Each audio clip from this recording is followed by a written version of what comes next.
Сайн байцгаана уу? Та бүхэнд энэ өдрийн мэндийг хүргэе. Би Дэги байна. Монгол судлаачдын Facebook группийн анхны подкаста хүрэхэд бэлэн боллоо. Энэ удаагийн подкастын манд зочноор Бүгд найрамдах Солонгос улсын Чоннам их сургуулийн докторант Ой Зүцэр Одом таныг урьж оролцуулж байна. Өнөөдөр бид бүхний ярилцах сэдэв маань модлог урамлалын онцлог болон түүнийг таримлжуулах арчилгааны талаар Сэр Одом докторант маань бид бүхэнд өөрийн туршлагаас хуваалцах болно. Ингээд Сэр Одомтой өөрийгөө танилцуулаад тэгээд бид бүхэнд хэрхэн мод арчлах, ургуулах талаар зөвлөгөө өгөөч гэж хүсэж байна. За баярлалаа. Өнөөдрийн ерөнхий ярилцах сэдв маань модлог урамлалын онцлог, түүнийг таримлжуулах арчилгаа гэсэн сэдвээр ярилцахаар одоо ихтгэлийг бэлдсэн байна. Тэгээд миний хувьд гэх юм бол одоо 2018 онд Бүгд найрамдах Солонгос улсын Чоннам их сургуулиуд докторантад хэлсэн. Одоо 6 дугаар семестрт явж байгаа. Юм оюутан байна. За өнөөдрийн агуулгын хувьд гэх юм бол Монгол Орны айн сан, экосистем, мод гэж юу вэ? Түүний онцлог, тэгээд модлог урамлалыг тарьж анхаарах зүйлс, тэгээд зөнхлөх модлог урамлал, модлог урамлалыг хэрхэн тарилтанд бэлдэх вэ? Тэгээд бордоо, тэгээд Монгол Орнд тархаж буй шавжийн талаар ерөнхий нэг мэдээлэл өгөхөөр зорьсон байгаа. За орчлон гэх юм ер нь бол манай Монгол Орнд ер нь судлаач нар ихэнх нь мэдэх бах. Төв Азийн хойд хэсгийн экосистемийн өрмөц бүрдлэх Сибирийн өмнөд төгсгөл газар зүйн байршилд уур амьсгалын хувьд гэх юм бол эрсдэл уур амьсгалтай, хурд үндэс багтай, ураагаан дүүс хамаардаг. Тэгээд үүнээс одоо энэ орчинд одоо сүлжилт газрын дараад тэгээд юм нэг дайнлын байгаль орчин хурц асуудлууд нэлээд учир хорон нээлийг уршиг бууруулах, хараа замыг төвлөрүүлэх, хэрэгжүүлэхэд нь чухал байгаа. Тэгээд манай орны хувьд гэх юм бол нийт нутгийн 77% нь л сүлжилтэнд өртсөн гэсэн мэдээ байдаг. Тэгээд сүүлийн жилүүд нь сүлжилт газрын дороотол шаршараан шуурга маш их өгснөөс энэ одоо иргэдэд байгаль орчны мэдлэг, тэгээд ногоон байгууламж, цэцэрлэгжүүлэлт, ойжуулалт, мод тарих, модыг хэрхэн тарих, тэгээд тарилтын тохиромжтой модлог урамлалын зүйдээ сонгох мэдээлүүдэл ер нь л жоохон одоо мэдээллийг өгөх шаардлагатай байгаа гэх юм уу? Тийм учраас өнөөдрийн одоо ярилцлагыг хийж байгаа гэж ойлгож байна. За манай орны хувьд гэх юм бол ойн сангийн хувьд гэх юм бол нийт газар нутгийн бол 11.8% нь бол яг ойн сан гэж үздэг. Үүнээс яг одоо ой бүхий гэх юм уу да 7.9% л ерөөсөд ойгоор бүрхэгдсэн гэж байгаа. Тэгээд энд ойн нийт талбай гэдэг нь болохоор одоо юу гэдэг ингэр газар болон одоо энэ зурган дээр харагдж байгаас л энэ ой байгаа бүхэл газрыг нь ойн нийт талбай гэчээд яг ойрхоо гэж байгаа нь болохоор яг энэ ойн зурус хэлтэй байгаа хэсгийг хэлээд байгаа. Тэгээд Монгол орны хувьд гэх юм бол одоо хойд хэсгээрээ одоо шилмөст болон навчид ойтой, урд хэсгээрээ зааган ой тархсан. Тэгээд нийт модуудын маань 75% орчим хувийг навчид болон шилмөст мод, харин урд хэсгийн ой бол зааган 25% орчмыг эзэлдэг. Тэгээд Монгол орны аяг нь бол ойг одоо юу гэдэг дороотуулж байгаа гол шалтгаанууд гэх юм бол хортон, тэгээ хууль бос мод бэлтгэл, тэгээд түүмэр цөлжилт гэх мэт байдлаар илэрж байгаа. Тэгээд одоо Монгол оронд бол нийт 140 гаруй зүйл мод болон сөг ногмол байгаа гэж үздэг. Үүний манайх юм бол 79 орчим хувийг бол шинэ стангаараа эзэлдэг. Тэгээд дараа нь юм бол одоо нарас, хуш, гацуур, хус гэдэг юм уу. Тэгээд өмнөсгөр бол цаг, тоорой, сухаа, гүйлс гэх мэт модууд маань ерөнхийдөө эзлэн ургадаг байгаа. За тэгээд 2010 онд ерөнхийлөгчийн зарлигаар Монгол улс маань ерөнхийдөө мод тарих үндэсний өдөртөө болсон. Тэгээд 5 болон 10 дугаар сард сарын 2 дахь хагас сайн өдөр гэх юм уу да. Тэгээд үүнийг энээс хойш одоо нэг мод тарих үндэсний өдрийг байнга одоо жил болгон маш их өргөн тэмдэглэдэг болсон. Хүмүүс үүний ачаар гэх юм уу да хүмүүс мод тарих хэрэгтэй байна гэдэг мэдээллийг айгүй авдаг болсон. Яг ойн тухай хууль нь бас зааж өгсөн байдаг 34 зүйлд модыг одоо тарьж ургуулах, ажлыг зохион байгуулах ажил нь ер нь яах хэрэгтэй юм бэ гэдэг талаар. Тэгээд Монгол орны одоо 16 наснд хүрсэн иргэн бүр аж ахуйн нэгжүүд ерөнхийдөө бол 5-аас доошгүй модыг жил тарина гэсэн нэг тийм заалт байдаг.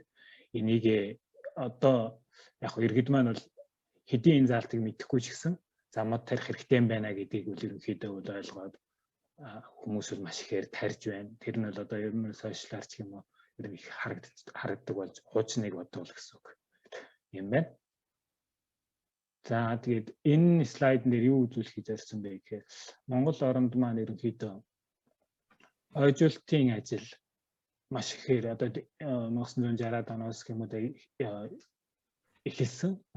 Сүүлийн жилүүдэд одоо яг амжилттай болж байгаа төсөл хөтөлбөрүүдийн талаар жоохон мэдээлэл өгье гэж зорьсон. Энэ одоо зураг дээр үзүүлж байгаа нэг Монгол солонгосын хамтарсан ногоон ирмгийн төслийн одоо 3 газар ойжуулалт нөхөн сэргээлт ажлыг хийсэн. Төв аймгийн Лүнсүн, Өмнө Говь аймгийн Даланзавхад, Өмнө Говь аймгийн Булгансам, Баянзаг орчимд тарилт хийсэн байгаа. Тэгээд Лүмэнд гэх юм бол 500 га, Өмнө Говь 500 га, Булгансам буюу Баянзаг орчимд 1490 гааг цаг зөвхөн данган цагаар тухайн байгалийн цагийн түшиглээд хойдлын хэсэгт нь бол тарилт хийж өгсөн байгаа. Энэ маань ерөнхийдөө 10 жилийн одоо 2007 оноос ахуулаад эхлээд одоо хүртэл хэрэгжиж байгаа. Үүний маань үргэлжлэл нь болоод одоо Улаанбаатар хотын Дамтаржаад модогчуулгийн цэцэрлэг түрээлэн байгуулах ажил маань одоо явагдаж байгаа. Одоо 2 дугаар шатны хэм үү? 2 дугаар шатны одоо 3 дугаар шатны одоо засгийн газрын хэмжээнд яригдж байгаа. Дараагийнх нь болохоор энэ Тужийн Нарсын ойжуулалт Сэлэнг аймгийн Тужийн Нарс ерөнхийдөө сүйдсэн гэх юм уу? Үүний тухайн нутгийн иргэд маань маш олон улсын тусламжтай тэгээд мөн засгийн газрын тусламжтайгаар одоо бол энэ хүү байгаа бол ерөнхийдөө бүрэн нөхөн сэргээсэн гэж хэлж болно. За дараагийн нөх юм бол одоо Монгол Солонгосын ерөнхийдөө хөрөнгө оруулалттай Ногоон Азгийн төрөмс байгууллагад энэний бас ойжуулалтын талбай байна. Төв аймгийн Эрдэнэсүм, Аргаланд, Булган аймгийн Баяннуур, нэмээд хэм бол Дашин Чилэнд Булганы Дашин Чилэнд бас байгаа ойжуулалтын талбай. Тэгээд Дундгой аймгийн Төвд бас ойжуулалтын талбай байдаг. Энэ бас амжилттай болсон ойжуулалтын талбайд тод жишээ нь байгаа. За ерөнхий одоо юм мэдээлэл гэх юм бол за мод гэж юу юм бэ гэж та бид бүгд мэдчихэж байгаа. Мод бол газрын дээд болон доод хэсгээс тогтно, үндэс болон дээрээс нь иш, мөчир, навч гэсэн. За дээрийн маань онцлог нь юм бол мод болгон өөр өөрсийн гэсэн онцлогтой экологийн хувьд навчны хэмжээ, үр жимс боловсрох хугацаа, цэцгийн хэлбэр гэдэг мөн адилхан. Өөр амьдрах орчин, хурд үндэсний хэмжээнээс ч юм хөрсний төрлөөсөө болоод тухайн модын маань ургах орчингууд өөр болж өгнө гэсэн. За модыг яахад тарих ёстой юм бэ гэдэг асуулт байгаа. Ач холбогдол нь. Тэр модны ач холбогдол бол хязгааргүй. Одоо агаарыг цэвэршүүлэх, түүнээс гадна одоо юу гэдэг нь тоосон цор өвчин үүсэх бактериудыг устгах. Тэгээд орчны температурыг бууруулах, хөрсний халаалт гээл бууруулж өгнө. Одоо нэг ялангуяа хотын ногоон байгууллагын мод тарихгүй байх юм бол асфальтын зам ихтэй учраас тухайн орчны халаалт үүсэх энэ одоо учир дутагдaltaй юм. Тэгээд хөрсний усыг татах, агаар чигшлийг нэмэгдүүлдэг. Тэгээд дуу чимээнийг шингээх, тэгээд хөрсний бохирдлыг элэгдэл хөрс зөлжилтийг сааруулах ач холбогдолтой. Тэгээд эдийн засгийн бас мөн эргэлтэнд оруулдаг. Түлш, цаас, модын эдлэл гэх мэтээр. Тэгээд мөн арсны өвчин үүсгчээс хамгаалах буюу хитягаан туяаг саарнужуулдаг. Ийм учраас одоо Монгол орны ялангуяа хашаанда тэгээд сургуулийн орчинд бага насны хүүхдүүдэд хамгаалах хүнээс модыг бас тарих шаардлагатай. Тэгээд хүнсний нөөц болж өгнө. Жимсийн одоо навчийн, үрийн гэх мэтлэгээр иддэг. Тэгээд мөн бусад амьд организмуудын амьдрах орчин бас болж өгдөгөө маш их давуу талтай байгаа. За модлог ургамлыг тарьж ургуулахад анхаарах зүйлс гэж байгаа. За ерөнхийдөө бол модоо тарих байгаа хүмүүс бол хамгийн ихэнд бол тарцаа сайн сонгож авах хэрэгтэй байдаг. Тэгээд энэ нь яах ёстой гэхээр оройн ахыг гэмтээгүй, хатаагүй байх ёстой. Мөн үндэс гэмтээгүй, хатаагүй байх ёстой. Гол иш хугараагүй, гэмтээгүй, хатаагүй байх ёстой. Тэгээд хит их өндөр модыг худалдаж авахаас ер нь бол татгалзах хэрэгтэй. Миний хувьд 60-аас 80 см-тэй одоо навчид модны хувьд тиймэрхүү байхад бол ерөнхийдөө бол гайгүй гэж үзэж байна. Шилмэс мод гэх юм бол 60 см хит их өндөр байгаа гэх юм бол үндэсний харьцаа эргээл нөгөө ухаж авж байгаа учраас үнс гэмтэж байгаа. Тэгэхээр эргээд дээшээгээ шимтгийчдийн байцаа өгч чадах бас мод өөхөх дээр оройн хатах. Тэгээ оройн хатцгаараа дээшээ өсөхгүй болоод ирэхэд энэ хэлбэрийн алдах тийм асуудал гарч ирдэг. Тэгээд тарилтанд хийх зорилгоо бас тодорхойлж өгөх хэрэгтэй. Хашаагаа төгсөөлөх байгаа мó, аль эсвэл ойжуулалтанд ашиглах гэдэг юм уу? Нэг бол одоо өөрхийн орлогыг дэмжих гээд байгаа мó гэдгээ сонгоод тэрнээсээ хамаараа зүйлийн сонголтоо хийж өгвөл бас их зүгээр юм болов уу гэж бодож байна. Тэгээд модыг ерөнхийдөө бол нөгөө бортхонд болон ил талбайд гэсэн байдлаар үржүүлдэг. Тэгээд Монголд бол ерөнхийдөө сүүлийн үед айгүй их бортхонд үржүүлдэг болсон. Тэгээд хэрвээ бортгонд үржүүлснээр яаж юм гэхээр улирал харгалзахгүйгээр тарих боломж бас бүрдэж эхэлж байгаа. Өмнө нь зөвхөн үндэсний системд байхад гэх юм бол одоо намар хаврал тарьдаг байсан бол утгатай тарьцыг бол одоо 7 сард ч гэсэн тарих боломжтой гэсэн санаа. За тэгээд Монгол оронд байгаа зөнхлөгч навчдуудын шилмэс модуудыг энэ зургийг өнөхөдөө үзүүлсэн байгаа. Одоо шинээс, гацуур, нарас, хуш, тэгэл улаас, хайлаас, хус гэдэг. Эдгээр маань нөгөө юу гэдэг нь шилмэс мод маань гэх юм бол ерөнхийдөө нөгөө мөнх ногоон гэдэг утгаараа шинснээс бусна. Мөнх ногоон гэдгээр нөгөө хотын ногоон боломжид маш ихээр ашигладаг. Тэгээд доотлын одоо улаас, хайлаасыг үлний ялангуяа ойжуулалтын талбай хэмжээгээр тармилж болоход их зүгээр. Хусыг бол одоо ногоон боломжит хүмүүс их гоёл байдлаар ашиглаж байгаа. Хус нь өөрөө цагаан өнгөтэй учраас хүний харах байдалд арай өнгө үзэмжтэй гэх юм уу. Тэгээд одоо навчцгаар гойдог модод одоо өөрөл монс тэгээд голтбор гэх мэтлэнгээр одоо алим одоо сүүлийн үед бол алим хүмүүс их тарьдаг болсон байна. Тэгээд нохоо шүү, гүйлс, пүүлс, агч гэл гэрээдэг хүмүүс одоо нэг хашаандаа дарах цагаас гоо үзэмжийг бодож маш ихээр тарьдаг болсон байна. За тэгээд жимсэлдэг модод болон говийн гэж ангилж байгаа. Тэгээд жимсэлнийхээр угаасаа өрхийн амжиргааг дэмжих гэж байгаа хүмүүс бол жимсэлдэг модод тариул арай их ашигтай гэх юм да. Түүний хүрээлүүд улаалцхан, бөөрөлзгөн, чацарганыг бол макс хэмжээгээр тарьдаг болсон. Түүнээсээ янз бүрийн төрлөд бүтээгдэхүүн гаргаад хүмүүс маш ихээр борлуулдаг болсон. Тэгээд говийн гэх юм бол оромжлох юм сухаа, цаг, жигд, тоорой эдгээрийг бол маш ихээр үржүүлж говийн бусд бол одоо тарьж байгаа юм байна. За тэгээд хүмүүсийн хамгийн их асуудал гэх юм бол цацрагын эремийг яаж ялгах вэ? Шинж тэмдгийг яадаг юм бэ? Юугаар ялгаатай гэдэг юм бэ? Энэ дээр одоо А гэж байгаа энэ хоёр зургууд л эрд цацраганыг үзүүлсэн. Ерөнхийдөө гэх юм механууд нь ийм одоо багсарсан гэх юм уу маш олон хэсгээс бүрдэж байгаа бол энэ дээрээс л голоор ийм хоёрхан бондоо үүсгэж байгаа. Тэгээд нөгөө зайдмал хоорондын зай гэх юм бол эрүүднийх ойрхон хоорондынхоо ойр өрсөн бол эмүүднийхэн зайтай иймэрхүү байдлаар байршдаг байна. За тэгээд за модлог ургамлыг тарилтанд бэлтгэх гэдэг энэ дээр яах вэ гэхээр одоо өөрөө тарих зохион мэдлэгийг өөртөө бий болгох гэдэг нь болохоор дээр хэлжсэн нэг зорилгоо тодорхойлохоор тухайн тарих байгаа модныхын талаар жоохон ч гэсэн мэдээлэл өөртөө авчих юм бол тарихад их амар болж ирнэ гэсэн.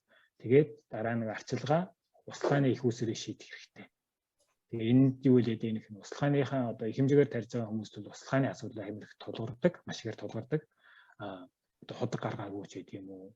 Одоо юу гэдэг тэгээгүй гэж нэг тарилтаа аваад маш хэмжээгээр мод тарьчихаар нөгөөдхөө угаасаа арчилж чадахгүй болоод их мод өгөхөд ирэхээр одоо нэг хүмүүс эдийн засгийн хувьд шатлалтанд орох гэх юм уу. Тийм сөрөг нөлөөтэй. Тэгээ сайн чанарын тарьцуулгыг сонгох. Тэгээд хэрвээ жимсэлдэг мод байж байгаа сайн чанарын сортоо сонгож өгөх хэрэгтэй. Тэгээд одоо нэг угаасаа л өөрсдөө байхгүй учраас одоо худалдаж байгаа хүмүүстээс авж байгаа учраас нөгөө тарихаас өмнө зөв тээвэрлээд бас хадгалах хэрэгтэй. Энэ бол маш их ач холбогдолтой. Одоо үндсээ шаварцсан байх, чигтэй байх, тэгээ сэрүүн нөхцөлд хадгалах, нахиа хөөчих юм бол бас нөгөө амьдрах чадвар маань мууддаг. Тиймээс нахиагүй хойлохгүй бол сэрүүн зойрон хадгалах. Тэгэхээр зарим төрлийн бордоонуудыг ашиглах. Тэгээ технологийн дагуу тарих. Технологийн дагуу тарих гэдэг дээр нь болохоор одоо нүхээ бэлдэх ёстой. 40-50 см-ийн үнэтэй 50-60 см-ийн диаметр байгаа ч гэх юм уу тий. Тэгээд одоо хар шараагаа өнгөө хэсгийн хар шараагаа нэг талдаа нөгөө талдаа гэх юм бол одоо чулуурх хөрсөө гаргаж өгөөд тэрийг бас сайн бэлдэж өгөх хэрэгтэй. Тэгээд хашаал тархиж байгаа тохиолдол гэх юм бол одоо нэг хашлаг байдалтайгаар хүмүүс тарьсан байдаг шүү дээ. Хайлаасыг шарах байсан. Ингэж байгаа бол шуудуулсан байдалтай 20 см-ийн өргөнтэйгээр ухаад доошоогоо уул адилхан 40-50 50-60 см байх хэрэгтэй. Тэгээд бордоо хөрсөө хольж өгөөд тэгээд тарихтаа бэлдэнэ. Тэгээд тарихтаа яах хэрэгтэй гэхээр эхнээс нь нөхөө усалж өгөх хэрэгтэй. Моторхоос өмнө тухайн тоогоо сайн дүүргээд доошоо нэвчлэлт нь услаад өгөх юм бол тухайн одоо доор байгаа юм бол 60 см-ээс доодох хөрс мөн өөрөө норж өгнө гэсэн үг. Тэгэхээр тэнд чиглэг орчин бий болж байна гэсэн үг. Түүний дараа сулгацаа тариад ингэхдээ болохоор тухайн модныхоо одоо үндсийг жиг тарахаар бодож тарих хэрэгтэй. Тэгээ сайн гიშгэж өгөх хэрэгтэй. Хөрс тухайн юм маань үндс маань агаар ахуургүйгээр гэсэн үг. Тэгээ сайн гიშгэж өгөөд тэрний дараа буслаагаа сайн хийж өгөх. Дахиад тоогоогоо дүүртэл нь усалж өгөөд техникний удаадаа бол ингээд энэ маань бол одоо юу гэх технологийн дагуу тарилт болдоо гэж үзнэ л гэсэн үг. За тэгээ үүний дараа яах хэрэгтэй вэ гэхээр зүүн дангаас тарчаад орхиж болохгүй. Тэгээд тухайн нөгөө одоо нэг арчилгаа шаардж байгаа гэсэн үг.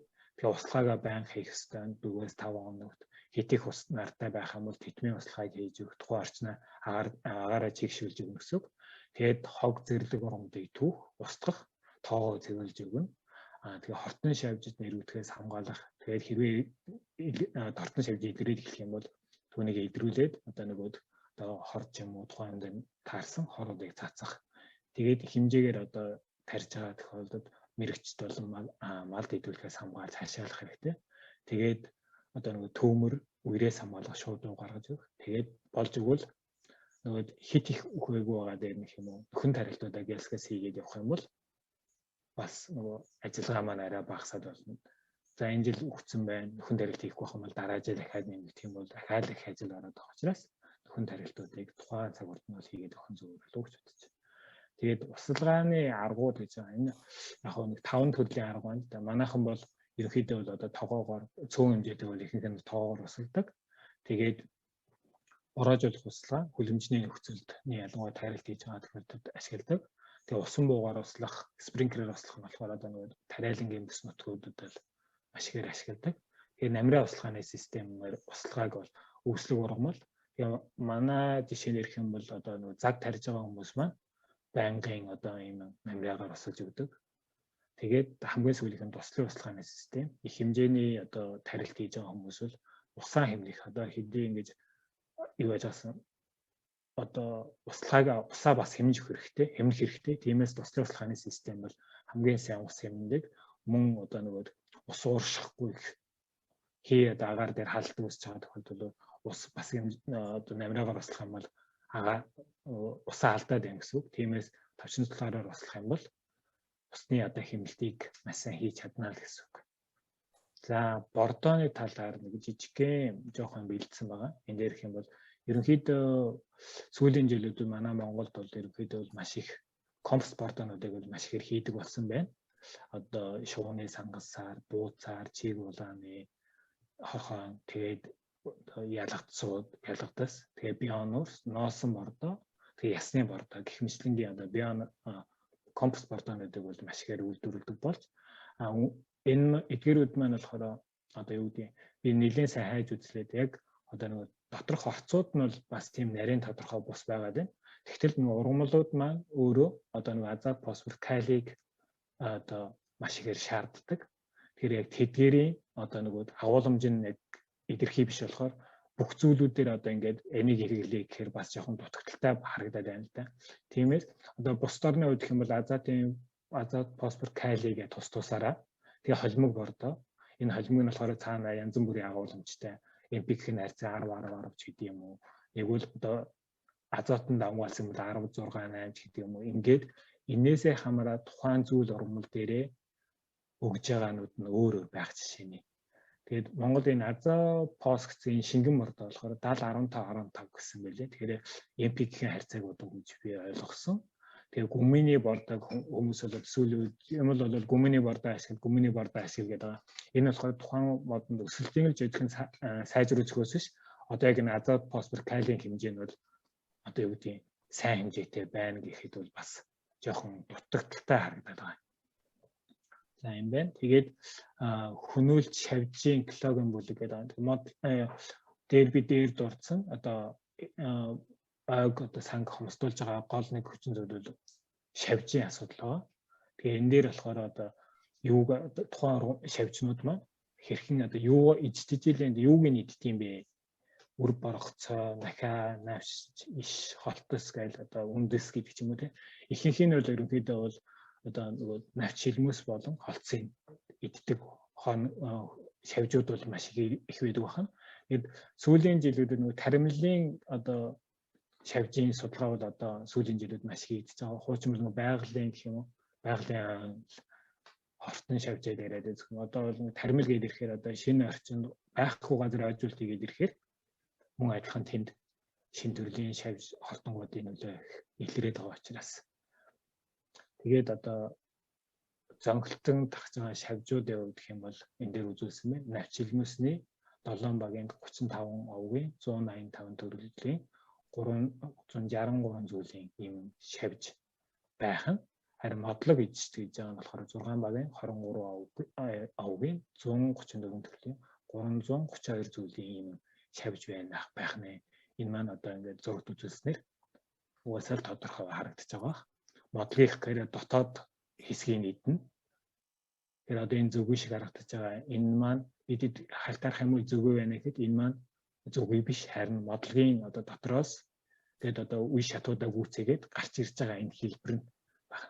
Хэрвээ одоо модлог руу орсон байгаа тохиолдолд энийг манай цагаан цайжигч ярьж байгаа болохоор 3 жил орчим тухайн модлог дотор байгаад амьдраад 3 дахь жилээсээ илэрж байна гэж байгаа. Тэгэхээр тэр болтлоо дотор байж байгаад одоо энэ дээр байгаатай адилхан амьдлын зураг дээр харуулж байгаа юм одоо гэмтэл үзүүлээд одоо 3 жилийн дараа тухайн мод маань өөрөө хугарч унах ийм үйл явцууд маш ихээр илэрж байгаа. Ялангуяа уйлаасан дээр бол. За тэгээд өнөөдрийн маань ерөнхий ихтгэл маань ингээд дуусч байна.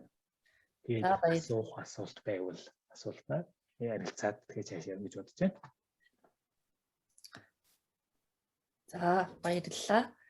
За таны слайдууд дундаас одоо энгийн аж ахуйн нэгж иргэн одоо хүүхэд багчуудад бас сонирхолтой байх болов гэд би нэг асуултууд асууя гэж бодож байна.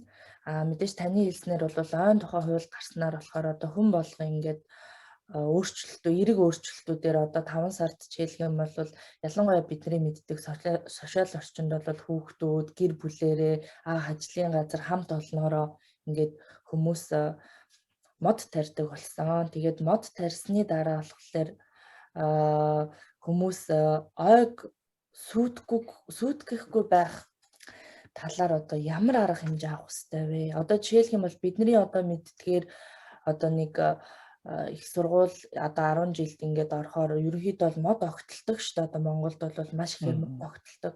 Тэгээд мод огтлсны дараагаар болохоор одоо тэрний дараа юм нөгөө нөхөн сэргээлт гэдэг юм хийх шаардлагатай байдаг болов гэж би бодож байна. Яа тэгэхээр би бас өөрөө энд одоо сургуульд нь сураад бас өөрөө бас ийм компанид ажиллаад энд бүр ийм нөгөө одоо модны ийм 7 төрлийн одоо манайхаар бол одоо юу гэх юм бэ?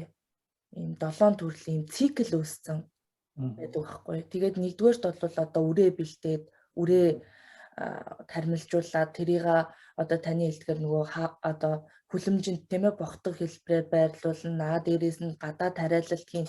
Тэрнээс авангууд дахиад дээшээгээ ууланд тарина. Ууланд тарж байгаа хэсэг ууланд одоо залуу модууд ингээд жил болгон тарилт тэгээ жилд 2 удаа ингээд тарилт хийгдэж хахад тэрний дараа болохоор бас одоо цаас тийм ээ янз бүрийн юмд хэрэглэх моднуудаа бас тэндээс ингээд дахиад огтлоод авдаг. Тэгсэн хэрнээ энэ циклийн хувьд болохоор энэ үйл ажиллагаа нь ингээд жилээс жилд ингээд улам сайжрал залуу модод нь ч дэвшлэл одоо хэрэглээнд гарч байгаа моднууд нь ч гэсэн огтлогддог. Монгол одоо яг ийм талаар бидний зүгээс ийм ойг сүтгэхгүй байх талаар одоо мод огтлсны дараа нөхөн сэргээлт хийгддэг ер нь хэр хэмжээнд явагддгүй таны нүдээр? Ерөнхийдөө л угаасаа яг нь ойн тухай хуулийн дээр угаасаа заасан байгаа л да. Ойн цэвэрлэгээ гэж байгаа. цэвэрлэгээ хийж байгаа аж ахуй нэгж байгууллагууд өөрсдөө тусгай зөвшөөрөлтэй байдаг. Тэр байгууллагууд маань цэвэрлэгээ хийсэн бол тухайн одоо газараас одоо юу гэдэг хэдэн метр куб мод бэлтгэж байгаа юм. Одоо унсан мод. Манайд бол ерөнхийдөө нэг босоо модуудыг нэг хектар огтлон гэсэн тийм асуудал бол байхгүй байгаа. Босоогоор хатсан байсан ч гэсэн ерөнхийдөө одоо сүүлийн жилд одоо нөгөө хатсан мод бол цэвэрлэгээгээр гээл аваад байна. Түүнээс л өмнө нь тийм байгаагүй. Тэгээд тэр компаниуд эргээд нөгөө нөхөн сэргээлтийг хийдэг тийм заалттай. Тэрийнхээ дагуу хүлээж авдаг комиссн гэх юм бол одоо бас байгаа. Мэргэжлийн хяналт нь. Тэгээд тухайн газрын нөгөө байгаль орчны газрын одоо хариуцсан мэргэжлэн гэх юм уу.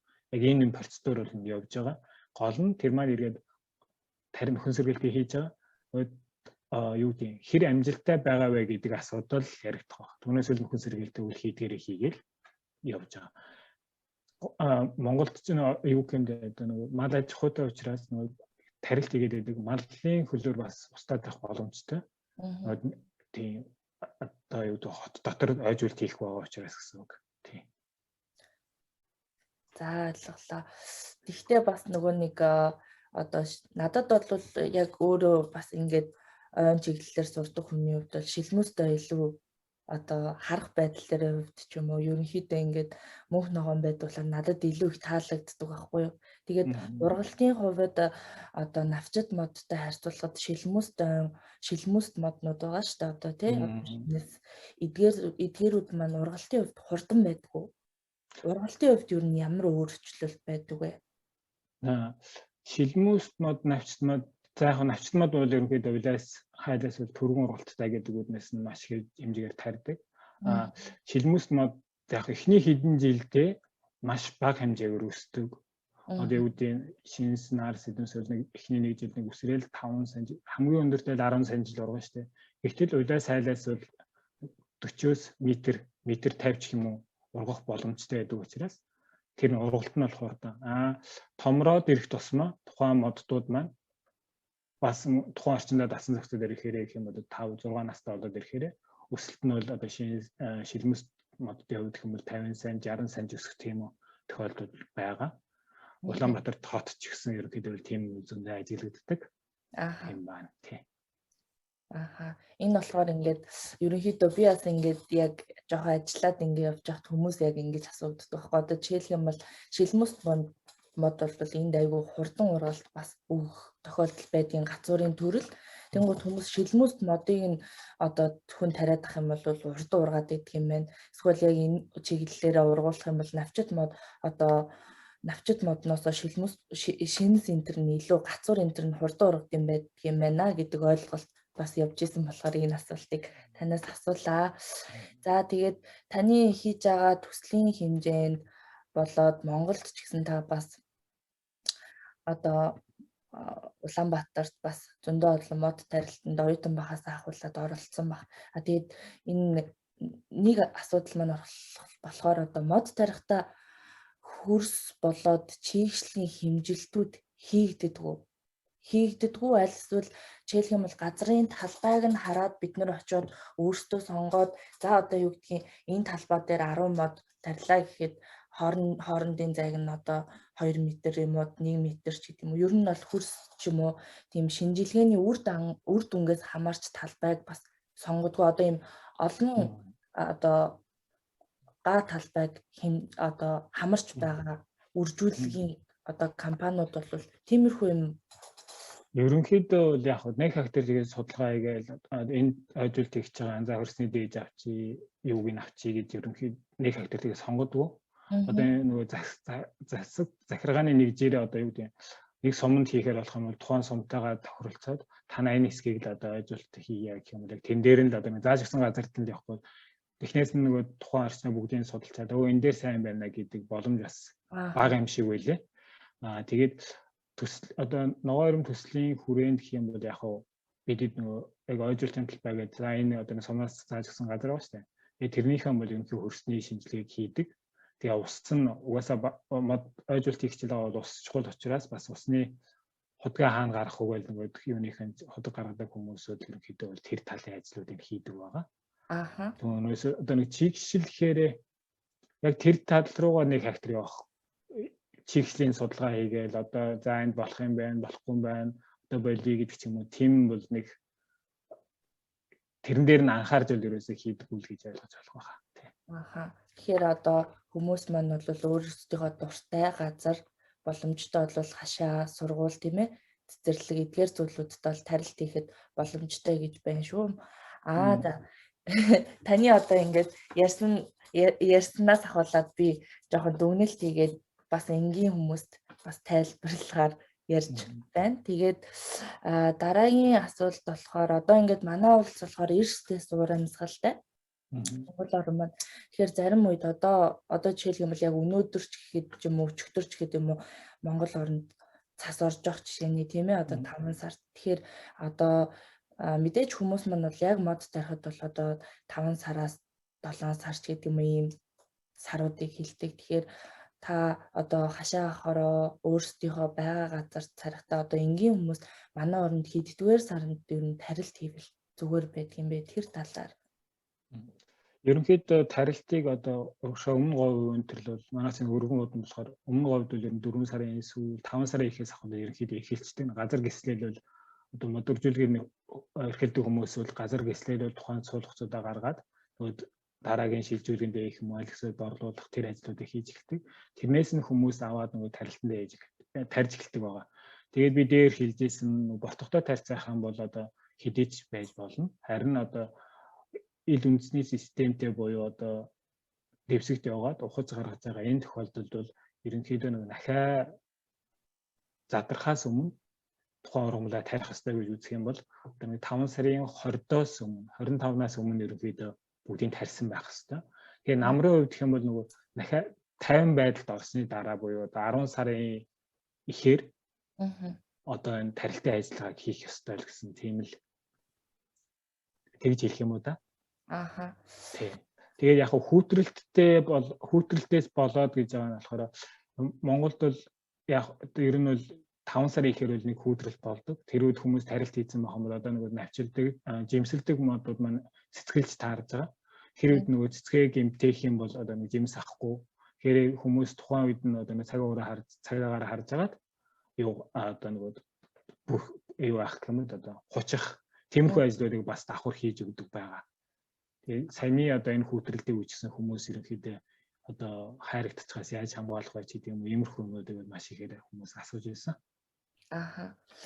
За түрүү нөгөө услааны талаар одоо хоёлоо жоох ярилцъя.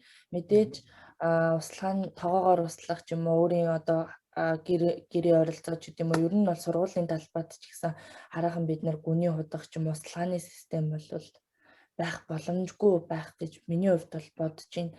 За тэгээд услааны системийг ер нь хэрхэн бэлдэж өгдөг вэ?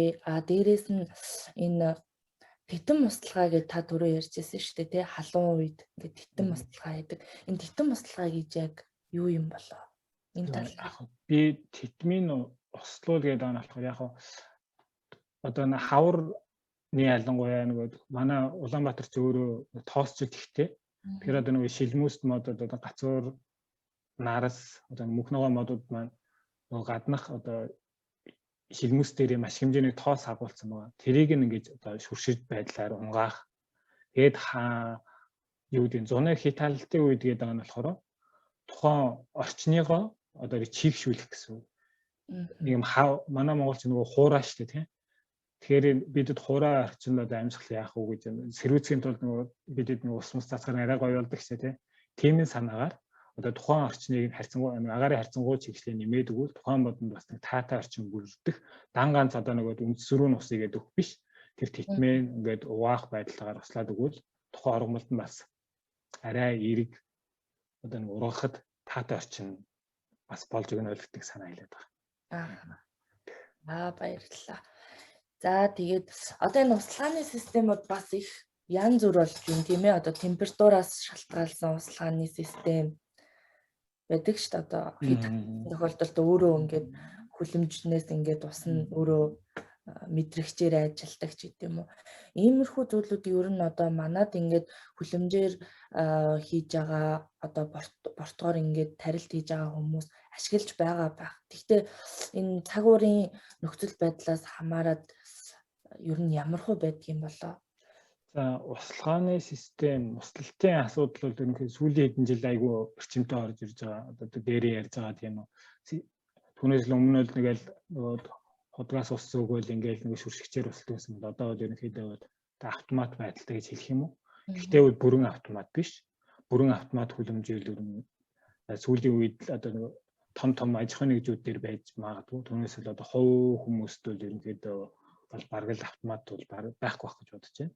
Тэгээ одоо яг нөгөө материалууд бэлэн болоод нөгөө помп залгаад, тогн залгаад ятгах хүлэмжийн дотор бол нөгөө спринклер бол услаад байгаа. Нөгөө бороожуулагчаар гэсэн үг. Энэ нь бол ерөнхийдөө болсон. Одоо чиний хэлж байгаатай адилханаар одоо юу гэдэг температур мэдрээд гэдэг юм уу? Нэг бол автоматаар ингээд цаг тавиад гэдэг нь бол иргэдэд бол нэг хактер тэр нь байхгүй. Том компаниудын хувьд байгаа байж магадгүй. Би вэ сайн бас мэдэхгүй байна. Том компаниуд руу очиж нэг үржүүлэгтийн танилцсан учраас.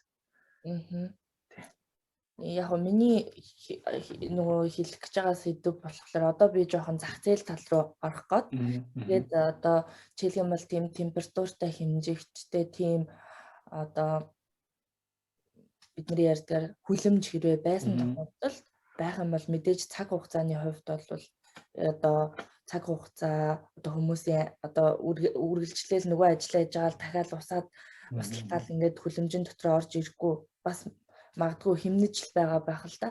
Тэгээ нөгөө манай орон эрс дурс уур амьсгалтай учраас одоо услалтын систем хийгдэд одоо тийм автомат услалтын систем хийгдэхэд ер нь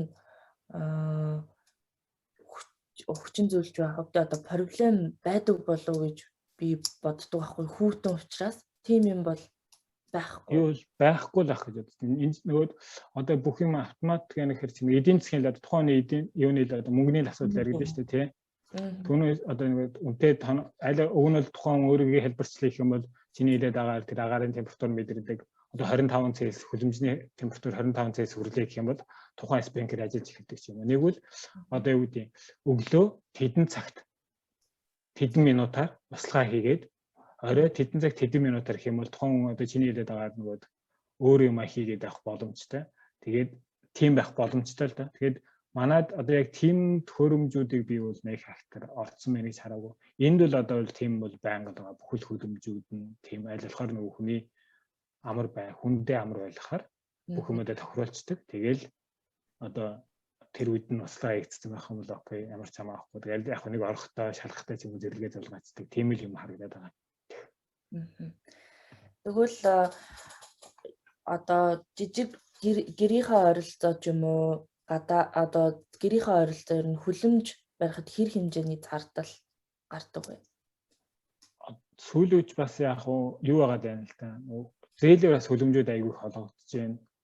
Хүмүүс иргэдэд тариалан үүсэх саман чиглэлүүдээ тийм байдалтайгаар янз бүрийн хэмжээтэйгээр янз бүрээр хийдэг болчиж анх бол нэг фактор тийм ихэд гэсэн. Одоо айлхаар хүмүүс хүлэмжинд нөгөөд нарийн ногоо тарих одоо үржүүлэх тэр нөгөө угаасаа л яаж бодсон бүх юм цаг хугацааг хожиж байгаа учраас тэрлэг бол аягүй анхаардаг болсон байлээ. Хаасаг бол хүлэмжийн аж ахуй хүлэмж одоо өвлийн хүлэмж гэж аягүй ярьдаг болсон. Сүүлийн үед маш ихээр бас байгуулагдаж байгаа. Их жишээнүүд л зөндөл байна л да. Одоо энэ мод ойролцоогоор ер нь хэдэн төгрөгийн үнэтэй худалдаалагддаг вэ Монголд? Одоо жишээлх юм бол гацуурч гэдэг юм уу нэг юм портох одоо юм нэг портхон гэдэг юм уу? Гацуур гэх юм бол ерөнхийдөө үнэтэй модд ордог мөнх ногоо гэдэг үгээс нэг гойлын гэдгээр нараас гацуур өнтер бол яг наснаас хамаарад өндрөөс хамаарад хэлбэлзэн нэг хамгийн багадаа 100000-аас тэгэл 100 150 хийдэг үнэ 2 метрийн таталхан 200 300 байл хүмүүс тийм янз бүрээр. Тэгээд хамгийн хямд мод гэх юм бол хайлаас жоохон хямдтай орж байгаа. Хайлаас одоо юу гэдэг 500-аас 1500 хооронд байх жишээ. Тэгээд жимсэлдэг модууд, цэцгэр гойдог модууд гэх юм 3000-аас 2500-аас 3000 2500-аас одоо 8000 10000 сүүлийн энэ жил л аягүй хүнтэй байна. Ягаад гэвэл нөгөө коронавирус болоо бүх юм хаацсан учраас уусаа нэг зах зээлд нийлүүлэлт байгаагүй бодоод ирэхээр маш их өндөр үнэтэй байна. Өмнөх жилээ бодох юм бол тий. Ааха. Тэгвэл бид нар бас жил болгоно 5 сарын одоо эхний хагас 2 дахь хагасаа өдөр тийм ээ одоо гэр бүлийнхаа хашаанд 5 мод 20 мянган төгрөгөөр хамгийн хямдханаас нь аваад харьцлаад ургуулад байхад жил ирэх тусам тэрийг 20 мянгаар ингээд бүр уламжлал болгоод хийдэг болчих юм бол өөр юм одоо эрүүл мэнд гэр бүлийнхаа гишүүний одоо эрх үүргэнд ч гэсэн нөгөө арчилгаагаа хийдэг юм уу те ингээд бүх юм бүртгэхэд одоо боломжтой юм байна шүү гэж хүмүүстэй хэлмээр байна. За тэгээд би бас нэг асуудал нь болохоор одоо энэ үр гэдэг байгаа шүү дээ тий. Үрийг бол одоо бид нэр өөрсдөө бэлддэг үү аль эсвэл тодорхой хэмжээнд бас импортоор ингэж авдаг уу? Манайхан бол ерөнхийдөө бол дандаа дотоодоос бэлтэж байгаа гэж бодож байгаа. Нэг гаднаас бол нэг тийм актер өрөө худалдаж авдаг байхаа. Яг нь авж байгаа бол одоо нэг сүүлийн одоо хүмүүс нөгөө гоёлын модууд гэдэг шүү дээ. Эдрийн үрийг бол худалдаж авч яж магадгүй. Түүнээс л одоо нөгөө голлогч модуудаа бол ерөнхийдөө бол дотоодоос бэлтэж байгаа л гэж бодож байна. Тэгээд одоо шинэ нарс их өрийн жил гэж байгаа. Түүнээсээ хамаарат одоо нэг жилд бэлтгэх үрийн хэмжээнүүд нь янз бүр хэлбэлцэлтэй байгаа л гэсэн. Тэгээд одоо ой судалгаа хөгжлийн төв дээр үрийн сан гэж яддаг баха. Тийм. Тэгээд тэн дээрээ одоо нөгөө аймагуудаас ирсэн үрүүдээ хадгалаад тэнд нэг тестлээд тиймэрхүү байдалтайгаар ерөнхийдөө нэг үрийнхэн юугаа бүрдүүлж яах юм бэ та. Аха. Тэгвэл бас хүмүүс маань одоо ингээд нөгөө үндэстэй мод 3,000-аас 5,000 ч гэдэм 20,000 тийм ээ ингээд авч яхаар үрээр нь ингээд авбал одоо 100 грамм ч юм уу хэдэн төгрөг байдаг юм бол. За яг мод дүржүүлэг хийж байгаа хүмүүс л хийж авч байгаа. Түүнээс л иргэд одоо нэг үр авчаад тэгээ нөгөөдхөө одоо харьцаж чадах бахан бол бас ажиллагаатай л дээ. Тэрний нөгөө суулгацаа тарцаа аваад хариул цаг хугацаагаа хожоод явна гэсэн. Тэгэхээр үрний бас мөн адилхан нөгөө зүйлээсээ хамаарад үрний үн бол одоо 30-аас 200 мянган хооронд үл ерөнхийдөө хэлбэлцдэг байгаа тий. Тэгээд нэг бид хэлсэн чинь их үрийн жил гэж байгаа. Хэрвээ нэг их үртэй жил авах юм бол арай байгаа хэм байгаад. Тэгээд одоо нэг баг зарим жил нэг үр гараагүй тийм байх юм бол үрний хомсдол орж байгаа учраас эргээд нөгөөх нь өсдөг ч юм уу тийм байна. За тэгвэл иргэдэд зориулаад одоо хамгийн хялбар арчилгаа бага шаарддаг модлог уран бол ямар уран бол вэ? Таны бодлоо. За яг бүх л мод арчилгаа шаардна. Тэгээд нөгөө зорилгоо тавьчаад одоо би хашаагаа гоё болгох цэцэгтэй модоор яваа гэж бодож байгаа хүн бол тэр зорилгонд хүрэхэд арчилгад хэрэгтэй. Одоо надад хамаагүй би зүгээр нэг мод тарих гэдэг юм гэж байгаа хүмүүс юм бол тэр хайлаас үлээс аль зүгээр болов гэж бодож байна. Зэрлэг шахуу ингээ ургацдаг. Улаас үл яг ус их шаардна. Гэхдээ хүмүүс л тэгэл барыг зэрлэгээ шахуул оруулж байдаг. Хайлаас үл нэг ус актер шаардахгүй, бас хөрсний актер болохгүй. Тэгээд ер нь бас хаасайг бол ургаж байдаг. Монгол оронд бол ер нь хаал очино, хайлаас таарж байдаг байгаа тийм. За тэгвэл одоо ингээд бид нэр модоо тарчлаа тийм ээ. 1 настай, 2 настай мод ингээд модлог урамлаа ингээд араас нь ингээд тарчлаа явж байхад ерөнхийдөө бие даах чадварын хувьд ер нь хэдэн жил шаарддаг вэ? Нөгөө гоё хашаа сургууль цэцэрлэг маань ингээд одоо ус шаардахгүйгээр өөрийнхөө байгалийн одоо услаагаараа гэх юм уу? Тийм ээ. Одоо 3-аас 5 жил ерөнхийдөө шаарддаг нь л гэж би бодож байна. Тэгээ шууд ерөнхийдөө бас нэг байнгын тогтмол услахад байж исэн ургамлыг шууд хаяхаар бас тухайн ургамал аяндаа стресст орж эхлэв шүү дээ. Ямар ч тохиолдолд бид өдөр болгон хоол идж байгаад 2 хоног хоол идэх байх юм бол яах вэ гэдэгтэй адилхан.